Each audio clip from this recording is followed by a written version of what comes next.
Jėzus bylojo savo mokiniams: niekas negali tarnauti dviem šeimininkam. Arba jis vieno nekęs, o kitą mylės, arba prie vieno bus prisirišęs, o kitą nieku vers. Negalite tarnauti Dievui ir mamonai. Todėl aš sakau jums, per daug nesirūpinkite savo gyvybę, ką valgysite, nei savo kūnų, ką vilkėsite. Argi gyvybė nedaugiau už maistą ir kūnas už drabužį? Įsižiūrėkite į padangių sparnuočius. Nei jie sėja, nei pjauna, nei į kluonus krauna, o jūsų dangiškasis tėvas juos maitina. Argi jūs nedaug vertesni už juos? O kas iš jūsų gali savo rūpesčių bent per sprindį prailginti savo gyvenimą? Ir kamgi taip rūpinatės drabužiu? Pasižiūrėkite, kaip auga lauko lelijos, jos nesidarbuoja ir neverpia. Bet aš sakau jums, nei pats Saliamonas visoje savo didybėje nebuvo taip pasipuošęs, kaip kiekviena iš jų. Jeigu Dievas taip aprengia laukų gėlę, kuri šiandien žydi, o rytoj metama į krosnį, tai argi jis dar labiau nepasirūpins jumis mažatikiai? Todėl nesisilokite ir neklausinėkite, ką valgysime, arba ką gersime, arba ko vilkėsime. Visų tų dalykų laikosi pagonis. Jūsų dangiškasis tėvas juk žino, kad viso to jums reikia. Jūs pirmiausia ieškokite Dievo karalystės ir jo teisybės, o visa tai bus jums pridėta. Taigi, nesirūpinkite rytdieną, nes rytojus pats pasirūpins savimi. Kiekvienai dienai užtenka savų vargų. Girdėjote viešpaties žodį. Kad galiu kartu švęsti liturgiją su mūsų broliu Evaldu, kuris yra nacionalinis dvasinis asistentas. Džiaugiuosi taip pat su mūsų sesute Daiva, skaučių nacionalinė komisarė, ir vyrukų mūsų brolio Tomo buvimu, kuris yra skautų komisaras. Iš tiesų, esame kartu. Ir mes šiandien šitoje koplyčioje esame susirinkę, nes mes norim kitokio gyvenimo. Mes esame kitokie. Kitokie negu tas pasaulis.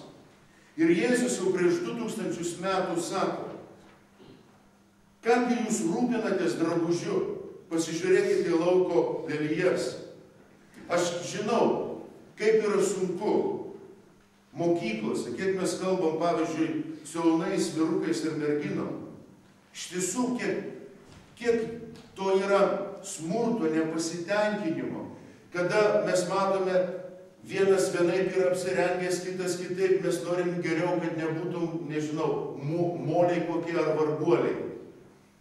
Iš tiesų, pasaulis šitas nori parodyti, kad rūpinkite, žiūrėkit, kaip jūs atrodot. Kokie jūsų rūbai? Jeigu tu turi vienokį rūbą ar kitokį mašiną, ar dar kažkas, tai tu esi krūtas. Kalba mums apie maistą. Jėzus kalba iš tiesų apie daugelį dalykų. Jis kalba apie lauko lelijas. Lelijas tai yra grožis. Ir jis sako, mūsų krikščionių grožis yra visai kitoks. Mūsų grožis prasideda viduj. O mes visi norim būti gražus, kažkokie. Pasižiūrėkite, kas vyksta mūsų kasdienybėje. Mes norim būti kaip tos žvaigždės. Nupesusios žvaigždės. Plastinės operacijas daro, visokius pripambasus, savo kūną reguliuoja moteris, viską. Mes nemaži vaikai, mes žinom. Arba vyrai, kačialinas, ten dar kažką visokį krūtį. Ar tai grožis? Jėzus sako, ne tas grožis. Grožis yra viduj. Jėzus kalba apie paukščius, apie sparnuočius, kuriais Dievas rūpinasi. Ir Jėzus sako, tai yra laisvė. Ir jeigu Dievas sukuria paukščius laisvėje ir juos maitina, tai mes irgi esame sukurti laisvę.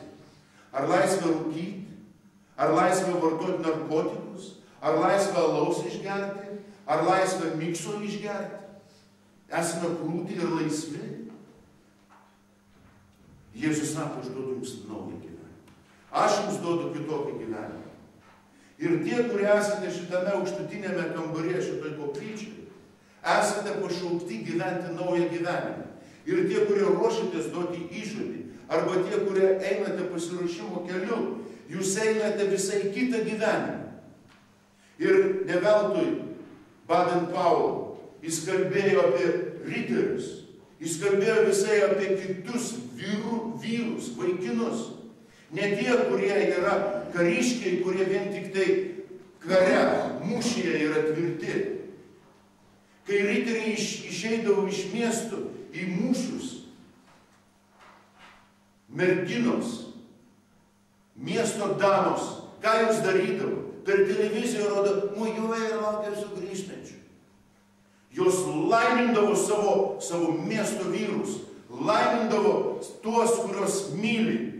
Jos išlydėdamos eidavo į miesto bažnyčias ir prašydavo, viešpatie laimink juos, kad jie žūtų garbingai, kad jie neišduotų krikščionybės, kad jie neišduotų, kad jie nebūtų tešliai ir moliai vidumi. Čia yra krikščionybės jėga, vidus. Ir jūs ruošiatės tam, kad kovotumėte gerą kovą, kad jūsų gyvenimai būtų kitokie. Aš paprašiau brolio Evaldo, kad duotų knygą man.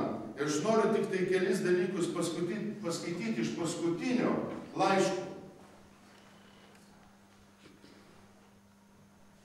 Baden-Powell rašo, mano gyvenimas buvo labai laimingas.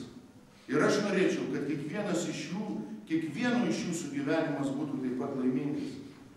Aš tikiu, Dievas leido mums šį gražų pasaulį, kad būtumėm laimingi ir džiaugtumėmės juo. Laimės neteikia nei turtai. Jis prieš 100 metų tos dalykus kalbėjo. Tarkim, prieš beveik 70 metų. Jo laiškas datuotas 41 metais. Laimės neteikia turtai. Jeigu tu esi euroskautas, jeigu tu esi skautas, tu turi suprasti. Nes šios dienos Evangelija sako, negali tarnauti 2 šeimininkams. Jūs esat katalikai, negali tarnauti 2 šeimininkams. Ar už tokį gyvenimą jūs apsisprendžiate? Ar tokiam gyvenimui jūs duodat įžodį? Laimės neteikia turtai, nei sėkminga karjera. Ką šiandien mums kalba visi, net ir mūsų tėvai, karjera, lipti karjeros laiptais, verslumo dvasia, biznis. Kas šiandien yra svarbus žmogus, yra verslininkas svarbus žmogus. Ne mokytojas, ne gydytojas, ne virėja. Žiūrim į turtus, žiūrim į išorę, o ne į širdį. Mūsų įkūrėjas sako, laimės neteikia nei turtai, nei sėkminga karjera. Jeigu jūs norite siekti karjeros ir pagrindinis dalykas yra jums tai, ne čia pataikėm. Ne čia pataikėm. Nei pasitenkinimas savimi neatneš laimės. O ką jis sako? O laimė atneša tai, ką tu padarai kitam gerą. Savęs atidavimas, tarnystė. Ir padaryti gerą reikia turėti jėgų. Taigi, mes, broliai ir seserys, esame pašaukti gyventi Evangelijos gyvenimą, kitokį gyvenimą, negu šitas pasaulis. Ir todėl mums yra labai svarbu pirmiausia būti dvasios vyrais ir dvasios moterimis. Ir tai duoda krikščionybę. Ir mes esame šitos katalikų bažnyčios nariai. Mums niekada per filmus galbūt neparodys, kaip riteriai iš tiesų melsdavos. Mums per filmus ar per istorijos pamokas nekalbės, kai mūsų broliai ir sesės pokario laikotarpį, partizanai. Kas jos laikė? Jos laikė malda. Kunigai važiuodavo į miškus laikyti šventąsias mišias. Kunigai važiuodavo į miškus rizikuodami savo gyvybę, kad tie žmonės prieitų išpažinties. Ir kad bent kartą mėnesį gautų komuniją, šventą komuniją, tai buvo pirmiausiai tikėjimo vyrai, kurie metų metais sėdėjo miškuose. Kai žiema, sniegas, jūs žinote, kas yra gamta, kas yra miškas, bet žiemą ten išgyventi. Kai aplinkui enkavedistai, kai aplinkui išdavikai, kai tave parduoda, kai tavo tėvus sušaudo, kai tavo seserį išprievartauja, išniekina, kai tave naikina. Ir jie buvo vyrai. Ir merginos, ryšininkės buvo. Merginos, kurios neždavo informaciją vyrams. Merginos, kurios melsdavosi. Malda išlaikydavo. A negražus nukelis, figūrikė ir geras apsirengimas. Todėl jūs esat kitokie ir aš džiaugiuosi, kad jūs esat kitokie. Ir jūs esat palaiminti. Ir jūs susirinkot gerą. Ir jūs pamatysit, jeigu šiandien daugelis kažką juokės ar traukia per dantį, jie yra lepšiai. Nes nėra savyje, neturi jėgos, neturi dvasios, neturi to pilnumo. Taigi, šios dienos Evangelija mums sako ir mūsų įkūrėjas, krikščionė, vyras tas, kuris gyveno tikėjimu, gyveno Evangeliją. Jis nori pirmiausiai, kad mes, pirmas mūsų įžodis yra Dievui. Senasis buvo tėvynei, mes sakome Europai. Ir mes sakome, kad mūsų Europa yra krikščioniška. Mūsų Europa yra pastatyta ant Jėzaus.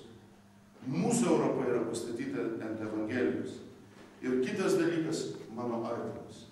Mano artimas, kuris yra šalia. Brolis pirmiausia, po to sesuo. Su tais, su kuriais mes gyvename kasdienybę. Ir todėl mums reikia padaryti tą gerą darbą. Jūs negalvokit, kad esat jauni ar ten dar kažką. Viešpats nežiūri amžių. Viešpats nežiūri amžių. Mes tokie dėdai jau esame sukiužę, o jumyse visas parakas yra.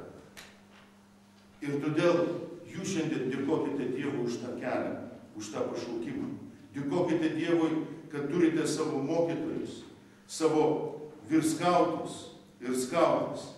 Dėkokite, kurie jūs lydi šitame kelyje. Ir jūs melskite su savo vyresniuosius, už savo vadus, kad Dievas laimintų jūs. Nes mes turime vienas kitą laiminti. Mes turime prašyti Dievo globos ir stiprybės. Nes pirmiausiai esame va čia, vidaus žmonės. Taigi, Jėzus sako, nesirūpinkite ir neklausinėkite, ką valgysime, arba ką gersime, arba ko vilkėsime. Ieškokite dangaus karalystės, o visa kita bus pridėta. Viską turėsite. Turėsite ir grožį, turėsite ir patrauklumą,